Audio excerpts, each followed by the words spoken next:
புதிய ஆண்டை தந்து விட்டார். இந்த வருடம் எப்படி இருக்குமோ என்பதாக நாம் நினைத்து கொண்டிருந்தோம். ஆனால் இந்த இந்த ஆண்டு நம்முடைய ஆசை எல்லாம் அது ஆசீர்வாதமாக இருக்க வேண்டும் என்பதுதான் ஆண்டவருடைய ஆண்டவருடைய வாஞ்சை. அதுதான் நம்முடைய தலைப்பு இந்த 3 நாட்களுக்கு 10 மடங்கு என்பதாக. அப்படி என்றால் இந்த வருடத்திலே ஆண்டவர் நம்மை 10 மடங்கு அவர் ஆசீர்வதிக்க போகின்றார். ஆசீர்வதிப்பாரா? நம்புகிறீர்களா?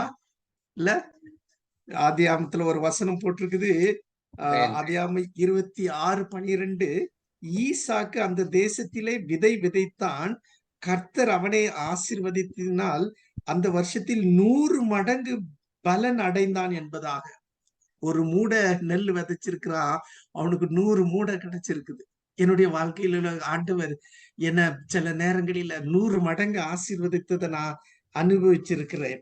இந்த புதிய வருடம் ஆசீர்வாதமாக இருக்க வேண்டும் என்றால் நாம் என்ன செய்ய வேண்டும்? என்னுடைய செய்தியின் தலைப்பு ஆசீர்வாதமான புதிய வருடத்திற்கான வழிகள். இந்த வருடம் நமக்கு ஆசீர்வாதமாக இருக்க வேண்டும் என்றால் நாம் என்ன செய்ய வேண்டும்? என்ன வழிகள்? 3 காரியங்களை உங்களுக்கு நான் சொல்ல போகின்றேன். முதலாவது, தானியேல் 1ஆம் அதிகாரத்திலிருந்து 3ஆம் அதிகாரத்திலே உள்ள 3 அதிகாரத்திலே 3 காரியங்களை சொல்கிறேன்.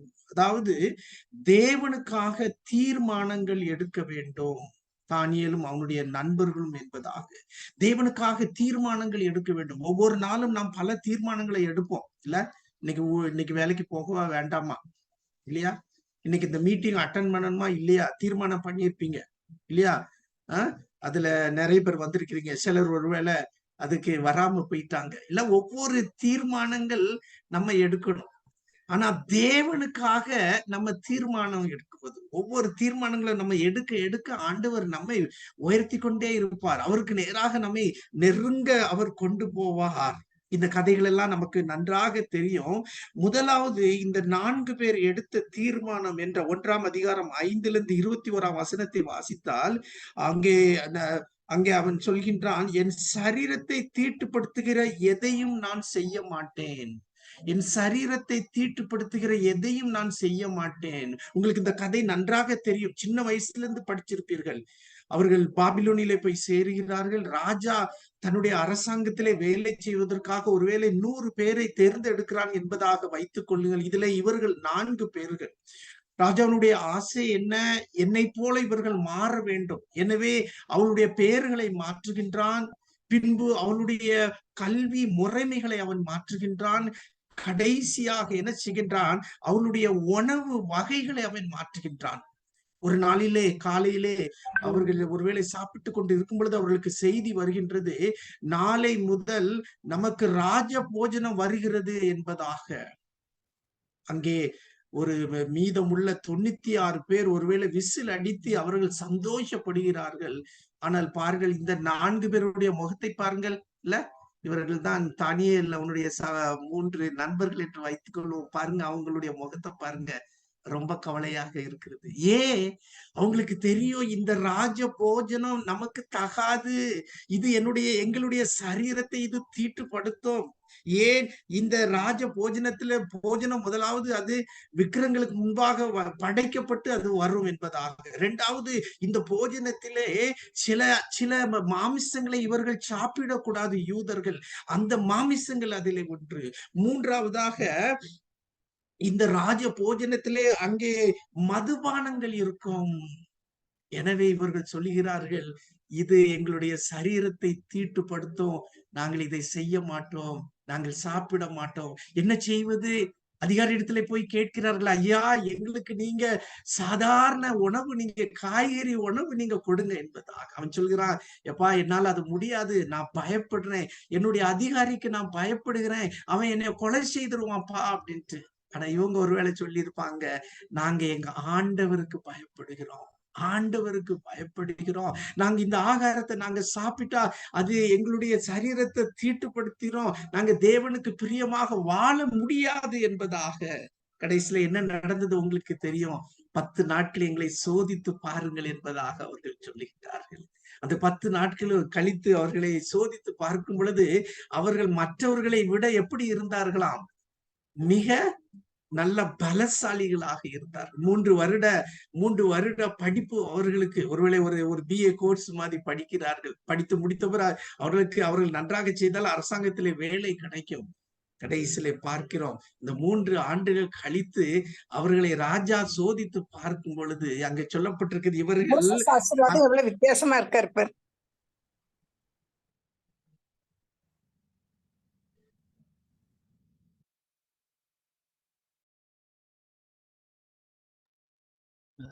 பிஷப் ஐயா மியூட்ல போயிட்டீங்க. ஐயா மியூட்ல இருக்கீங்க. Okay, sorry. அப்போ 10 நாட்கள் தவணை கேட்டார்கள். 3 வருட படிப்பு முடித்த பின்பு, இப்பொழுது பரவாயில்லையா? கேக்குது ஐயா, கேக்குது. 3 வருட படிப்பு முடிந்த பின்பு அவர்கள் 10 மடங்கு மற்ற மாணவர்களை விட, ஈவன் அவளுடைய அந்த பாபிலோனில் உள்ள எல்லா சாஸ்திரிகள் ஞானிகளை விட 10 மடங்கு அவர்கள் அதிகமாக இருந்தார்களாம். பாருங்க, தேவனுக்காக நம்ம தீர்மானம் பண்ணும் பொழுது தேவன் நமக்காக சில காரியங்களை தீர்மானம் பண்ணுவார். தேவனுக்காக சில காரியங்களை நம்ம ஒதுக்கி வைக்கும் பொழுது தேவன் நமக்காக சில காரியங்களை ஒதுக்கி வைத்து அவர் நமக்கு தருவார் என்பதை நாம் பார்க்கின்றோம். ஒருவேளை அவர்களுக்கு அந்த ஒரு மாம்ச ஆகாரம் என்பதாக, ஆனால் நம்மை தீட்டுப்படுத்துகிறது மத்தேயு 15, 18, 19, 20 நாம் பார்க்கின்றோம். நம்மை தீட்டுப்படுத்துகிற சில காரியங்கள் நம்முடைய இருதயத்திலிருந்து புறப்படுகிற காரியங்கள். அங்கே போட்டிருக்கிறது, பொல்லாத சிந்தனைகளும், கொலை பாதகங்களும், களவுகளும், பொய் சாட்சிகளும், தூசணங்களும் புறப்பட்டு வரும். இதுவே மனிதனை தீட்டுப்படுத்தும். 2 காரியங்களை நான் உங்களோடு சொல்ல விரும்புகிறேன். நம்மளை தீட்டுப்படுத்துகிற ஒரு காரியம் கிறிஸ்தவ வட்டாரங்களிலே காணப்படுகிறது. இன்று காலையில நான் என்னுடைய திருச்சபையில செய்தி நேற்று ராத்திரியிலே நான் சொல்லும் பொழுது சொன்ன 2 காரியம் என்னென்றால், ஒன்று பொய் சொல்லுவது, 2வது மாய்மாலம் பண்ணுகிற ஒரு காரியம். இது கிறிஸ்தவர்களிடத்திலே மலிந்து கிடைக்கின்ற ஒரு காரியம். தேவனுடைய வார்த்தை சொல்லுகிறது, பொய் சொல்லுகிற நாவு கர்த்தருக்கு அருவருப்பானது என்பதாக. The lying tongue is detestable to God. நம்ம ஈஸியா சில நேரம் பொய் சொல்லிடுறோம் இல்லையா? அடுத்தபடியாக மாய்மாலம் பண்ணுகிறது. இங்கு ஒரு வாழ்க்கை, வீட்டிலே ஒரு வாழ்க்கை, ஆலயத்திலே ஒரு வாழ்க்கை, வேலை செய்கிற இடத்திலே ஒரு வாழ்க்கை, நண்பர்கள் மத்தியிலே ஒரு விதமான வாழ்க்கை என்பதை நாம் பார்க்கின்றோம். அது மாய்மாலம் என்பது ஆக்டட் லைன்னு சொல்லுவாங்க. அது நடிக்கிற ஒரு பொய் என்பதாக சொல்லப்பட்டிருக்குது. இந்த 2 காரியங்களும் நம்மிடத்திலே காணவே கூடாது. ஒரு பொய் சொல்கிற நாவோடு தேவனிடத்துல எதையாவது கேட்டா தேவன் நமக்கு கொடுப்பாரா? நம்ம அநேகர் இதிலே ஊழியக்காரர்கள் இருக்கின்றோம், ஊழியம் செய்கின்றோம், ஜெபிக்கிறவர்களாக இருக்கின்றோம். இந்த 2 காரியங்களிலே நாம் மிக ஜாக்கிரதையாக இருக்கு. இந்த 2 காரியங்கள் இருக்குமேனால் இந்த நாளிலே நம் ஆண்டவரே, இது என்னுடைய ஆத்மாவை தீட்டுப்படுத்திவிடும், இது என்னுடைய சரீரத்தை தீட்டுப்படுத்திவிடும், இது என்னுடைய ஜெப வாழ்க்கையை தீட்டுப்படுத்திவிடும், இது என்னுடைய ஊழிய வாழ்க்கையை இது தாறுமாறாக்கிவிடும். இப்படிப்பட்ட காரியத்தை நான் செய்ய மாட்டேன் என்று நாம் ஆண்டவரிடத்திலே நான் சொல்ல வேண்டும். 2வது அதிகாரத்துக்கு நாம் போகும் பொழுது அவன் சொல்லுகின்றான், தானியேல், தேவனுக்குரிய மகிமையை அல்லது கனத்தை நான் என்னுடையதாக எடுக்க மாட்டேன் என்பதாக. அகேன் நமக்கு இந்த சரித்திரம் நன்றாக தெரியும். நேபுகாத்நேச்சார் ஒரு சொப்பனம் பார்க்கின்றான். அந்த சொப்பனம் அவனுக்கு கலக்கம் வருகின்றது. அவன் சொல்லுகின்றான், தன்னுடைய சாஸ்திரிகள் ஞானிகளை எல்லாம் கூப்பிட்டு, நீங்கள் எனக்கு இந்த சொப்பனத்திற்குரிய அர்த்தத்தை சொல்ல வேண்டும் என்று. அவர்கள் சொல்லுகிறார்கள், ராஜா நீங்க சொப்பனத்தை சொல்லுங்க. அப்புறம் அவன் சொல்றான், இல்ல நீங்க சொப்பனத்தையும் சொல்லணும், நீங்க அதற்குரிய அர்த்தத்தையும் சொல்லணும். அவங்க சொல்றாங்க, இது முடியாத காரியம், யாராலையும் முடியாது. அவன் சொல்றான், நீங்க ஏதோ எனக்கு சூழ்ச்சி பண்றீங்க, நீங்க இதை எனக்கு இத்தனை நாட்களுக்குள்ள சொல்லலைன்னா உங்களை எல்லாம் கொலை செய்து விடுவேன் என்பதாக. இதிலே தானியேலும் இருக்கின்றான், அவனுடைய நண்பர்களும், அவர்களும் அந்த ராஜ்யத்திலே ஞானிகளாக இருக்கின்றார்கள். ஆனால் தானியேல் தன்னுடைய நண்பரிடத்திலே வந்து சொல்கிறான். அவர்கள் 4 பேருமாக சேர்ந்து ஜெபிக்கின்றார்கள். ஜெபிக்கும் பொழுது ஆண்டவர் அந்த காரியத்தை அவர்களுக்கு என்ன செய்கின்றார்? அந்த மறைப்பொருளை அவர்களுக்கு அவர்களுக்கு வெளிப்படுத்துகின்றார். கடைசியிலே தானியேலை ராஜாவினிடத்திலே கொண்டு போய் விடுகிறார்கள். ராஜா இந்த தானியேல் சொல்லுவான் என்பதாக அவன் கேட்கின்றான், அப்பா உன்னாலே இது சொல்ல முடியுமா என்பதாக. அவன் உடனே சொல்லுகின்றான், ஐயா இது என்னாலே முடியாது, ஆனால் என்னுடைய ஆண்டவரால் முடியும். அந்த ஆண்டவர் இவைகளை எனக்கு வெளிப்படுத்தி இருக்கிறார். அந்த ஆண்டவர் என்ன நடக்க போகிறது என்பதை சொல்லும்படியாக உங்களுக்கு அதை வெளிப்படுத்தி என் மூலமாக வெளிப்படுத்துகிறார் என்பதாக சொல்கின்றார். பாருங்கள், அவனுக்குள்ளாக இருக்கின்ற ஒரு தாழ்மையை நாம் பார்க்கின்றோம். இது தேவன் கொடுத்தது. சில நேரத்துல என்னுடைய வாழ்க்கையில என்னுடைய திருச்சபையின் மக்கள் சொல்லுவாங்க, அவங்க ஏதாவது ஒரு ஜெபம் பண்ண சொல்லியிருப்பாங்க, ஒரு வியாதிக்காக ஜெபம் பண்ண சொல்லியிருப்பாங்க. நான் ஜெபம் பண்ணியிருப்பேன். அப்புறம் சொல்லுவாங்க, ஐயா நீங்க அன்னைக்கு ஜெபம் பண்ணீங்கல்ல ஐயா, எனக்கு நல்லா சுகமாயிட்டு அப்படிம்பாங்க. இல்ல நான் உடனே நான் உடனே இல்ல ஒரு மனசு ஆமா ஆமா பத்தியெல்லாம் எப்படி இல்ல உங்களுக்காக நான் டெய்லி ஜெபம் பண்ணேன் அப்படின்னு சொன்னா அது யார பெருமைப்படுத்துற மாதிரி எண்ணி ஏதோ சொல்ல. அது உண்மையா நானா சுகத்தை கொடுத்தேன் இல்ல. நான் இல்ல நான் அவங்ககிட்ட சொல்லுவேன், இது ஆண்டவர் செய்தாருப்பா. நான் ஒருவேளை ஜெபம் பண்ணி இருப்பேன், ஆனா சுகத்தை கொடுத்தது யார்? தேவன்.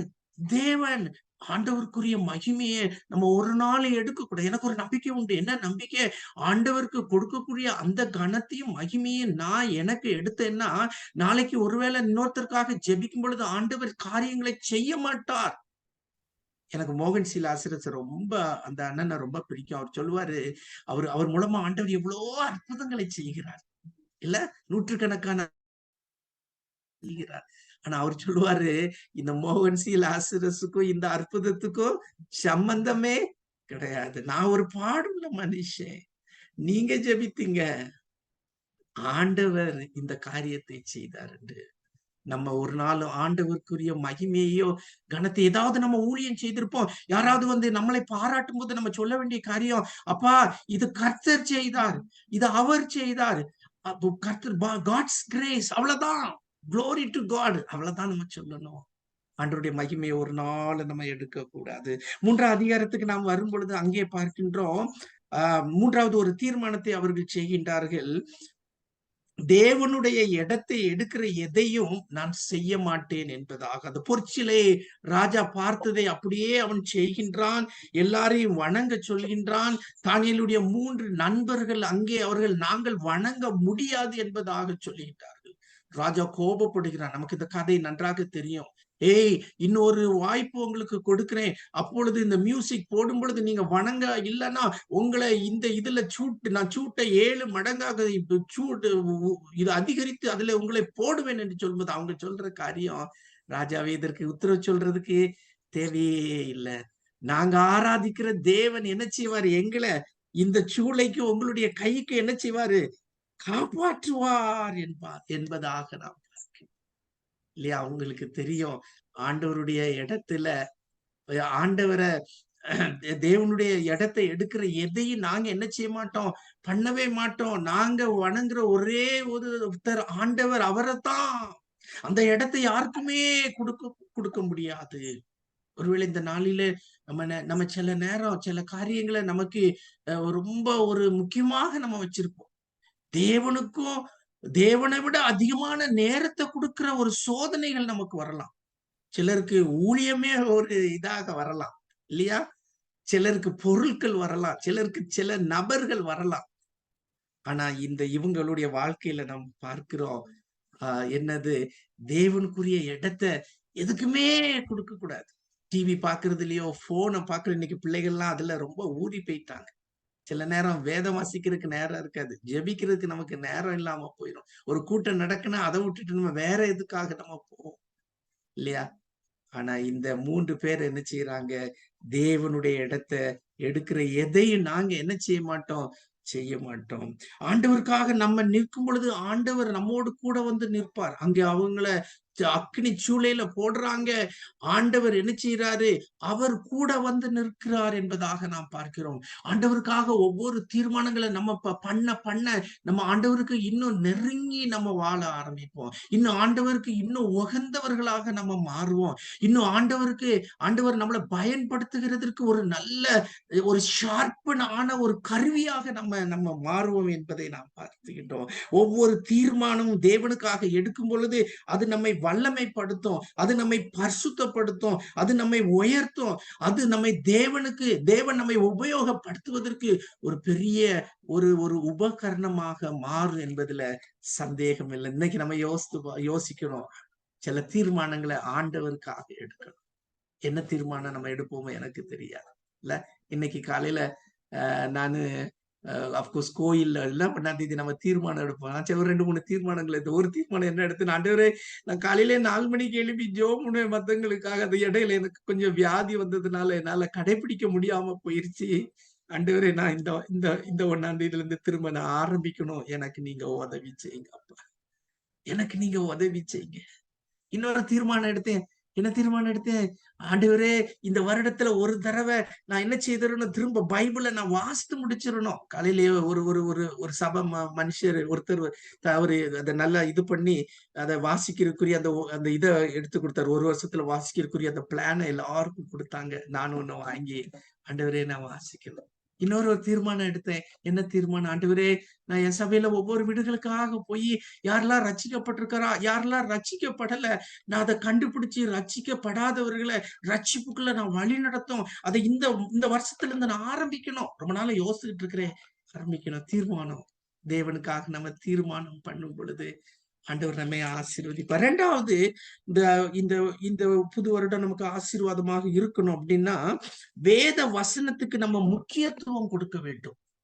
யோசுவா அவனுடைய வாழ்க்கையிலிருந்து பார்க்கிறோம். யோசுவா 1:9 இருந்து பார்க்கிறோம்.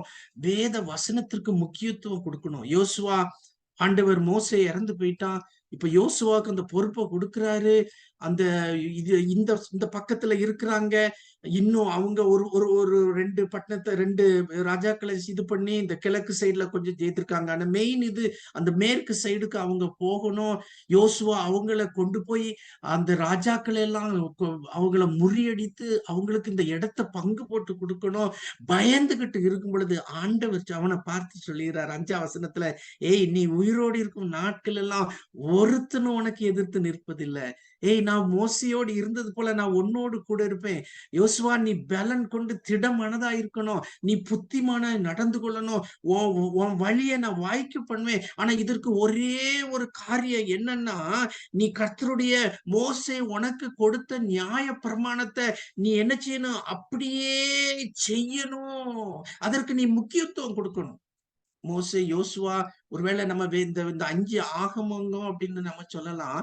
ஆனா யோசுவாக்கு மோசே இன்னும் சில காரியங்கள் சொல்லியிருந்தான். ஒரு பட்டணத்துக்குள்ள ஒரு ராஜ்யத்துக்கு சண்டைக்கு போகும்போது எப்படி போகணும், அதை எப்படி நீங்க படையெடுக்கணும், அங்க மக்களை நீங்க பிடிக்கும் போது அந்த ராஜாவை என்ன செய்யணும், அந்த மக்களை எது பண்ணலாம், எதை எடுக்கலாம், எதை எடுக்க கூடாது அப்படின்னா இந்த நியாயப்பிரமாணம் இந்த மோசே உனக்கு கொடுத்தத முதலாவது நீ என்ன செய்யணும்? வாசிக்கணும். அங்க போட்டிருக்குது, அது உன்னுடைய வாயில இருக்கணும். முதலாவது காரியம். அந்த 2வது இதுல நம்ம பார்க்கிறோம். என்ன பார்க்கிறோம்? வேத வசனத்தை நம்ம வாசிக்கணும். முதல் பாயிண்ட போடுங்க. 2வதுல 1:8 வேத வசனத்தை வாசிக்கணும். யோசுவாக்கு அது தெரியணும். அது இன்னும் நம்ம வேதத்தை, ஒருவேளை நம்ம எல்லாரும் வேதத்தை வாசிப்போம், நிறைய நமக்கு தெரியலாம். ஆனா வேதத்தை நம்ம வாசிக்க நிறைய காரியங்களை நம்ம படிச்சுக்கிடலாம். இல்ல நம்ம நிறைய பேர் ஊழியம் செய்யறோம். வேதத்தை வாசிக்கிறதுனுடைய ஒரு பெரிய ஒரு சந்தோஷமான காரியம், ஒரு நன்மை என்ன அப்படின்னா, வேதாகமத்துல எது எங்க இருக்குதுன்னு ஒவ்வொருவருக்கும் நமக்கு தெரியணும் இல்லையா? ஒவ்வொரு முறையும் நம்ம வாசிக்க அது நமக்கு வித்தியாசமாக இருக்கும், புதுமையாக இருக்கணும். இல்ல கோடு போட்டு நம்ம வாசிக்கணும். சிலர் என்ன செய்யறாங்க, ஒரு பைபிளை வாங்குவாங்களாம், புது பைபிளை. அதை நல்லா கோடு போட்டு நல்லா வாசித்துட்டு அப்புறம் அதை வாசித்து முடிச்சோன்னா அதை போட்டுட்டு இன்னொரு பைபிள் வாங்குவாங்களாம். பாருங்க இல்லையா? வேத வசனத்தை நம்ம நல்லா வாசிக்கணும். ஒரு வருடத்துக்குள்ள எங்க சபையில அப்படி நாங்க கொடுத்து அவங்களுக்கு பரிசு எல்லாம் கொடுக்கிறோம். ஒரு வருஷத்துக்குள்ள என்ன செய்திடணும், வாசித்து முடிச்சு இப்படி 2 வருஷமா இது பண்ணிட்டு இருக்கிறோம். நம்ம வாசிக்கணும். பிசாசு நம்மள 2 காரியங்கள் செய்ய விட மாட்டான். ஒண்ணு, வேத வசனத்தை வாசிக்கிறதுக்கு நம்மளை விடவே மாட்டான். 2வது, நம்மளை ஜெபிக்க விட மாட்டான். ஊழியம் செய்ய கூட விட்டுருவான் அவன். ஊழியம் செய்யட்டும், ஆனா ஜெபம் இல்லாம செய்துட்டா அங்க என்ன இருக்காது, வல்லமே இருக்காது, ஒண்ணுமே இருக்காது. 2வது, அங்க போட்டிருக்குது யோசுவா இதுல நம்ம பார்க்கும்போது பாருங்க, அந்த யோசுவா 8வது வசனத்துல, இந்த நியாயப்பிரமாண புஸ்தகம் உன் வாயை விட்டு பிரியாதிருப்பதாக, அதை தான் வாசிக்க வேண்டும் பார்த்தோம். இதில் எழுதியிருக்கிறபடி எல்லாம் நீ செய்ய கவனமா இருக்கும்படி இரவும் பகலும் அதை தியானித்து கொண்டிருப்பாயாக. 2வது போட்டிருக்குது, வேத வசனத்தை நம்ம என்ன செய்யணுமா, தியானிக்கணும். பெரையா பட்டணத்தை பற்றி அப்போஸ்தலர் 17:11 போட்டிருக்குது. அங்க என்ன போட்டிருக்குது, அந்த பட்டணத்தார் மனோ வாஞ்சியாய் வசனத்தை ஏற்றுக்கொண்டு காரியங்கள் இப்படியா இருக்கிறதா என்று தினந்தோறும் வேத வாக்கியங்களை ஆராய்ந்து பார்த்ததினால் தெசலோனிக்கேயில் உள்ளவர்களை பார்க்கிலும் நற்குணசாலிகளாய் இருந்தார்கள். யோசுவாக்கு ஆண்டவர் சொன்னாரு, யோசுவா, மோசே உனக்கு சொன்னதை நீ என்ன செய்யணும், ஆராய்ந்து பார்க்கணும். அடுத்த நாள் எங்க போகணும், இதை எப்படி செய்யணும், என்ன செய்யணும், எங்க போகணும், எதை பிடிக்கணும், பிடிச்சிட்டு என்ன செய்யணும், இத்தனை நாளுக்குள்ள நீ இதை முடிக்கணும். அவன் யோசித்து கொண்டே இருக்கணும். அதே போல நீங்களும் நானும் வேத வசனத்தை தியானிக்கணும். வாசித்தா போதாது, தியானிக்கணும், நேரம் கொடுக்கணும். ஒரு நாளைக்கு காலையிலே நம்ம டிவோஷன் எடுக்கும்போது அட்லீஸ்ட் 1 மணி நேரமாவது நம்ம என்ன செய்யணும், நம்ம பண்ணணும். 2 பாட்டை பாடணும், அதை வாசிக்கணும், அதை என்ன செய்யணும், யோசிக்கணும், அதுல கொஞ்சத்தை மனப்பாடம் பண்ணணும். ஏதாவது விளக்க உரைகள், டெய்லி பிரெட் பெட்டர் எவ்ரிடே மாதிரி இருந்துச்சுன்னா அதை வாசிக்கணும். அப்புறம் நம்ம ஜெபிக்கணும். அட்லீஸ்ட் 1 மணி நேரமாவது நம்ம என்ன செய்யணும், இது பண்ணணும். அது போக மீதி இருக்கிற நேரத்துல ஒரு நாளைக்கு ஒரு 4 சாப்டரோ 5 சாப்டரோ அது தனியா நம்ம வாசிக்கணும், தியானிக்க. இந்த வேத வசனம் தான் அது நம்மை உணர்த்தும். இந்த வேத வசனம் தான் நம்மளை குத்தும். இந்த வேத வசனத்துலாம் நம்மளை சம்மட்டி மாதிரி என்ன செய்யும், அடிக்கும் என்பதாக, நம்மளை நொறுக்கும், நம்மளை காயப்படுத்தும், நம்மளை குணமாக்கும், உயிர்ப்பிக்கும், உணர்வுள்ளவனாக்கும், தெளிவுபடுத்தும், வழி காட்டும். நிறைய ஊழியம் ஓடிரும். நானே என் வாழ்க்கையில நான் பார்த்திருக்கிறேன். சில நேரத்துல ஊழியன்னு சொல்லிட்டு வேத வாசிக்கிறது குறைஞ்சி போயிரும், ஜெபம் குறைஞ்சி போயிரும். அப்ப ஒரு பிரச்சனை ஆண்டவரே அனுமதிப்பாரே, இவன் எனக்கு நேரம் கொடுக்க மாட்டேங்கிறான், என் வார்த்தைகளை கேட்க முடியும், நான் பேசுறத கேட்க மாட்டேங்கிறான், என்கிட்ட பேச பண்ணிக்கிறான், ஆனா மற்றவங்களுக்கு போய் சொல்றானே, இவனுடைய ஊழியத்துல என்ன கிடைக்க போகுது. தியானிக்கணும், தாழ்மையோடு வாசிக்கணும். ஆண்டவரே என் கூட பேசுங்க. ஆமா, எவ்வளவுக்குள்ள நேரம் நம்ம ஆண்டவர் கொடுக்கிறோமோ அவ்வளவுக்குள்ள ஆண்டவர் நம்மளை வல்லமைப்படுத்துவார். 3வதாக, வேத வசனத்தை அப்படியே நம்ம கடைபிடிக்கணும். அங்க போட்டிருக்குது, அது படியெல்லாம் நீ செய்ய கவனமாயிரு. இல்ல, இங்க 2 பேர் ஒரு பிக்சர் நம்ம பாக்குறோம். ஆண்டவர் ஏதோ பேசி இருந்திருக்கிறாரு. இவங்க 2 பேருக்குள்ள ஏதோ இல்ல ஒருவேளை தகப்பனு மகன் மாதிரி தெரியுது. இல்ல 2 பேருக்குள்ள ஏதோ ஒரு கசப்பு இருந்திருக்கும், என்னமோ தெரியல. ஆண்டவர் பேசி இருக்கிறாரு. 2 பேரும் என்ன செய்யறாங்க, டேய் தம்பி, நான் உன்னைய என்ன செய்யிட்டேன், நான் உன்னைய ரொம்ப கோபப்படுத்திட்டேடா, அப்பாவை நீ மன்னிச்சிருடான்னு ஏதோ 2 பேரும் ஒருத்தருக்கு ஒருத்தர் ரெக்கன்சியல் பண்ற மாதிரி இருக்குது இல்லையா? நம்ம வேத வசனங்களை நம்ம கேட்கும் பொழுது, ஆலயத்துல கேட்கும் பொழுது அல்லது வாசிக்கும் பொழுது நமக்குள்ள என்ன எழுதணுமா, என்ன உருவாகணுமா, கொழுந்து விட்டு எரிகிற ஒரு அனுபவம் வரணும். கொழுந்து விட்டு எரிகிற ஒரு அனுபவம் என்ன செய்யணும், வரணும் என்பதாக நாம் பார்க்கின்றோம்.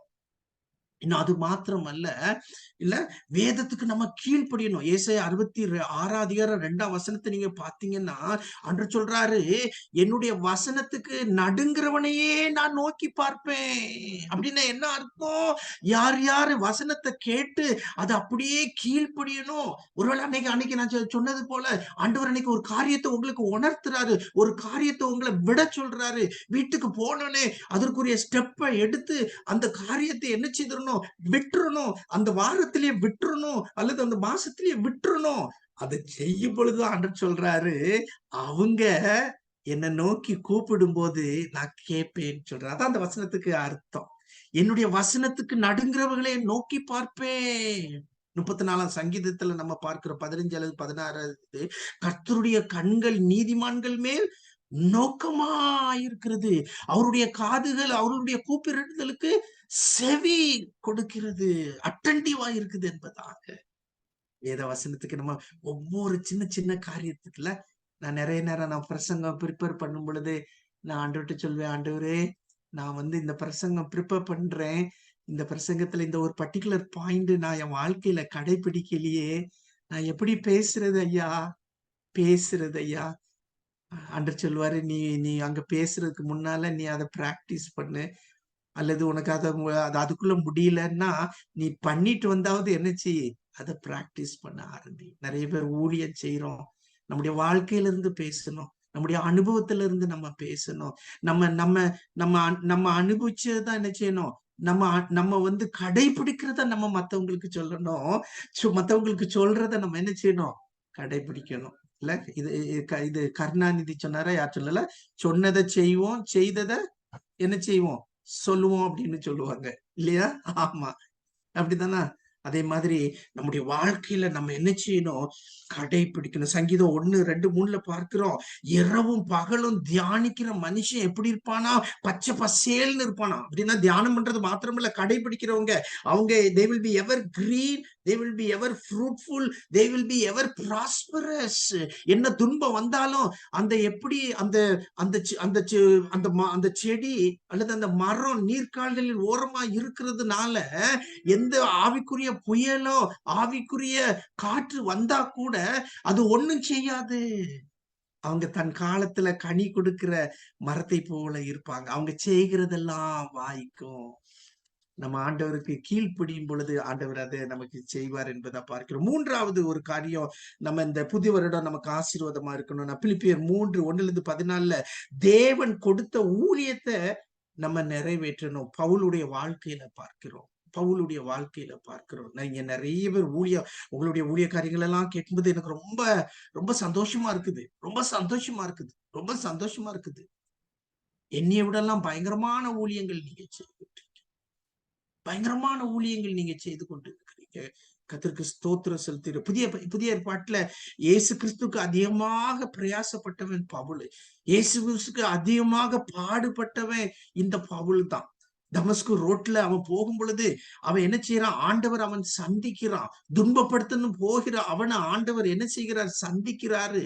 அவன் தமஸ்குல உடனே தன்னுடைய ஊழியத்தை அவன் ஆரம்பிக்கிறான், ரட்சிக்கப்படுறான், ஞானஸ்நானம் பெறுகிறான், ஊழியத்தை ஆரம்பிக்கப்படுகிறான். அப்புறம் அவனுக்கு சரியான ஒரு கோஆபரேஷன் கிடையில, யாரும் அவனை கண்டுகிடல, சீடர்கள் அவனுக்கு உதவி செய்யல, அவனை சந்தேகப்படுறாங்க, திரும்ப தர்ஷீசுக்கு போயிடுறான்.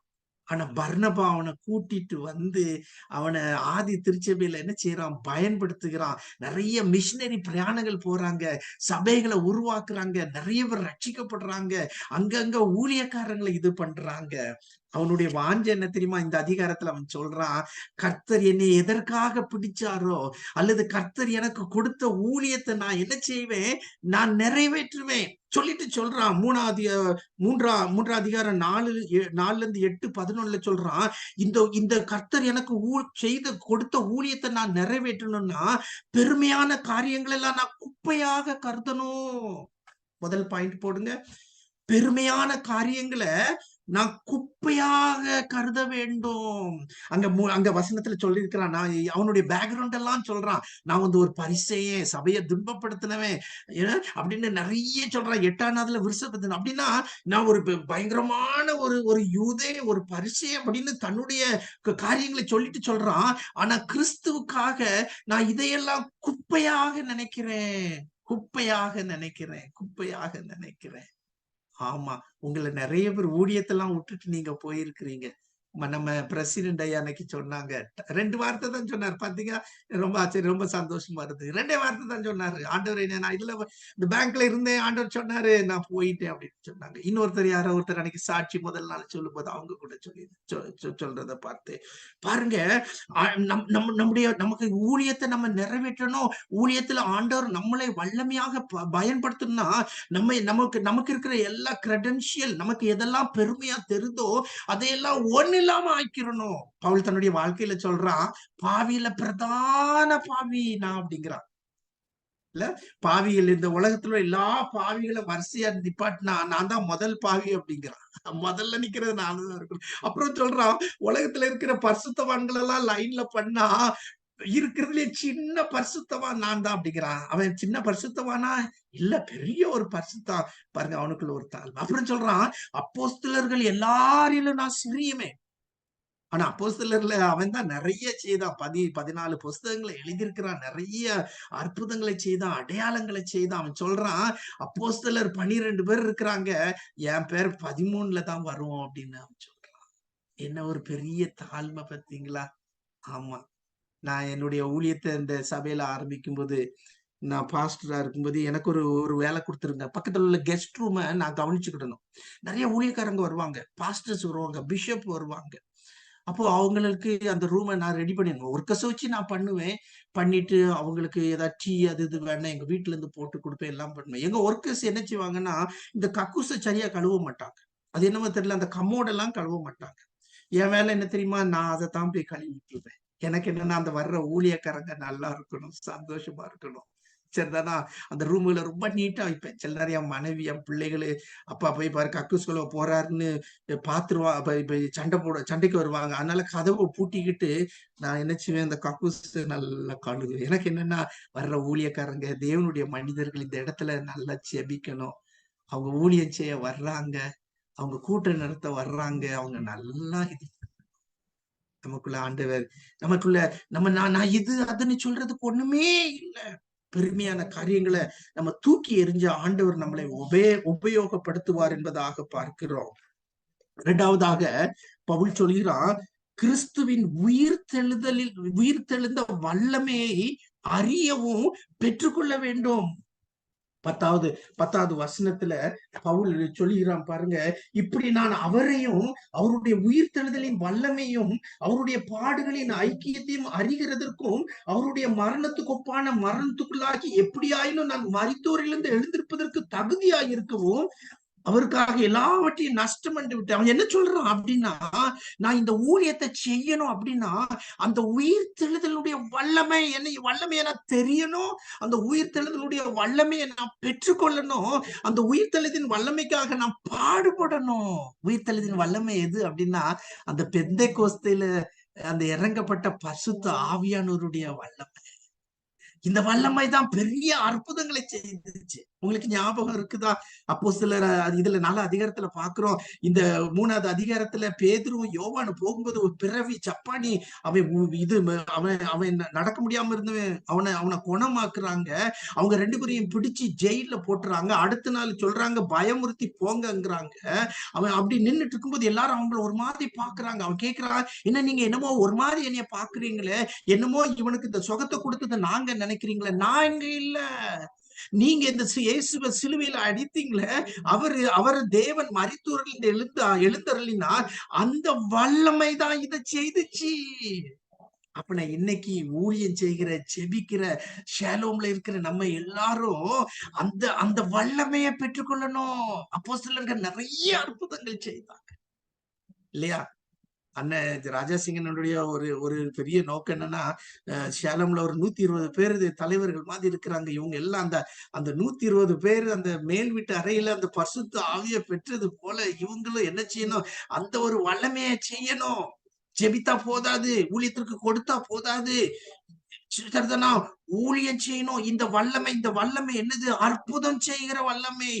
ஏசப்பா ஒரு நாள் சொன்னார், எப்பா நான் போகிறேன், என்ன விசுவாசிக்கிறவன் நான் செய்த கிரியைகளையும் செய்வான். யோவான் 14:12 என்னை காட்டிலும் மேலான காரியங்களை செய்வான். அப்படின்னா என்ன அர்த்தம்? ஏசப்பா அவர் கையை வச்சு தொட்டு சுகம் கொடுத்தாரு, வசனத்தை அனுப்பி இது பண்ணாரு. ஆனா பேதுரு நடந்து போகும் பொழுது அவனுடைய நிழல் பட்டு நிறைய பேர் சுகம் வாங்கினாங்க.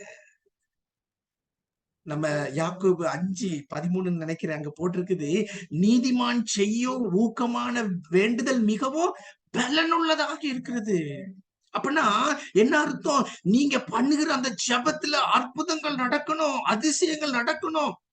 அடுத்த தடவை ரிப்போர்ட் கேட்கும் பொழுது, நாங்க இந்த கூட்டத்துக்கு போனோம், இந்த சபைக்கு போனோம், நாங்க இந்த பெரியவங்களுக்கு சீனியர் சிட்டிசனுக்கு நடத்தணும், அங்க நாங்க ஜெபிக்கும் பொழுது அற்புதம் நடந்துச்சு, சுகமாச்சு. ஆமா ஆமா, நான் ஒரு நாள் ஆண்டவர்கிட்ட கேட்டேன், ஆண்டவரே எனக்கு இந்த சுகமாக்குற வரம் கொஞ்சம் கொடுங்க அப்படின்னு கேட்டேன். ஆண்டவர் சொன்னாரு, ஏய் சுகமாக்குறது நானாடா, நீ ஜெபம் பண்ணுடா, நீ ஜெபம் பண்றா, நான் என்ன செய்கிறேன்? சுகமாக்குறேன். அந்த உயிர்த்தலினுடைய வல்லமையை நீங்களும் நானும் என்ன செய்யணும்? பெற்றுக்கொள்ளணும். நம்ம போகிற இடங்கள்ல 10 மடங்கு ஆசீர்வாதம் வரணும் அப்படின்னா நம்ம இன்னும் 10 மடங்கு பலமுள்ளவர்களாக மாறணும். இன்னும் அதிசயங்களையும் அற்புதங்களையும் செய்கிற வரங்கள் நம்ம என்ன செய்து கொள்ளணும்? பெற்றுக்கொள்ள வேண்டும். 3வது அவன் சொல்றான், பிலிப்பியர் 3:3 கிறிஸ்துவுக்காக பாடுபட நான் ஆயத்தமா இருக்க வேண்டும் என்பதாக. நான் அந்த உயிர்த்தெழுந்தின் வல்லமே அவருடைய பாடுகளுக்குள்ள நான் ஐக்கியமாகணும். அப்படின்னா என்ன அர்த்தம்? பாடுபட்டிருக்கு நீங்களும் நானும் ஆயத்தமா இருக்க வேண்டும். உங்களுக்கு பலவித பாடுகள் இருக்கலாம், எனக்கு சில பாடுகள் இருக்கு. நான் ஒரு தடவை எனக்கு ஞாபகம் இருக்குது, ஒரு குடும்ப ஃபேமிலி சண்டை, அந்த புருஷனும் மனைவி பிரிஞ்சிட்டாங்க. நான் அப்போ அந்த பையனை வீட்டுல போய் பாக்குறதுக்காக நான் போறேன். இந்த பொண்ணுடைய அண்ணன் என்னை கூட்டிட்டு போயிருக்கிறான். போனா அங்க அவங்க அண்ணன் வெட்டி பார்த்தா, நான் வெளியே நின்று அவங்ககிட்ட சொல்லல நான் வர்றேன்னு. நான் வெளியே அங்கி போட்டுட்டு நான் நிக்கிறேன். அந்த பையன் ஃபர்ஸ்ட் ஒரு நிமிஷம் அப்படின்னு சொல்லிட்டு உள்ள போனேன், நான் வந்துடுறேன்னு சொல்லிட்டு கதவை பூட்டிட்டு எங்களை உள்ள கூட விடல. கொஞ்ச நேரம் கழிச்சு வந்துட்டு அப்படியே வெளியே கூட்டிட்டு போனேன். எனக்கு ரொம்ப கவலையா இருந்துச்சு. எவ்வளோ பிரயாசப்பட்டு ஜெபத்தோட அவங்ககிட்ட நான் போயிருக்கிறேன், அவன் என்னை வீட்டுக்குள்ள கூட விடல. எனக்கு அது ஒரு பெரிய ஒரு கஷ்டமா இருந்துச்சு, அது ஒரு பாடு மாதிரி இருந்துச்சு.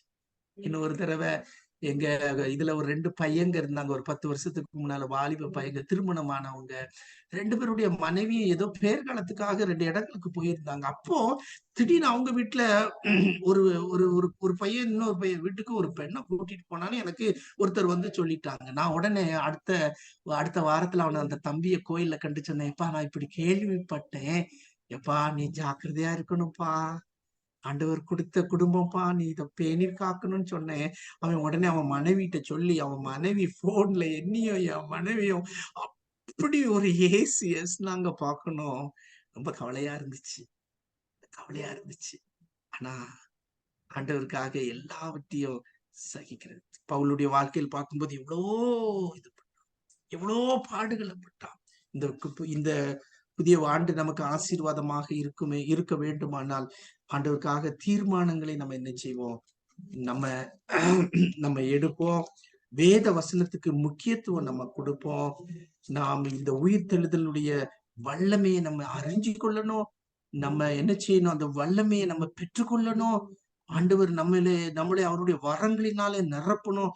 அப்படி செய்யும்போது ஆண்டவர் பெரிய காரியங்களை நம்முடைய வாழ்க்கையிலே செய்வார். அப்படிப்பட்ட கிருபையை ஆண்டவர் நமக்கு தருவாராக. ஆமென். அல்லேலூயா.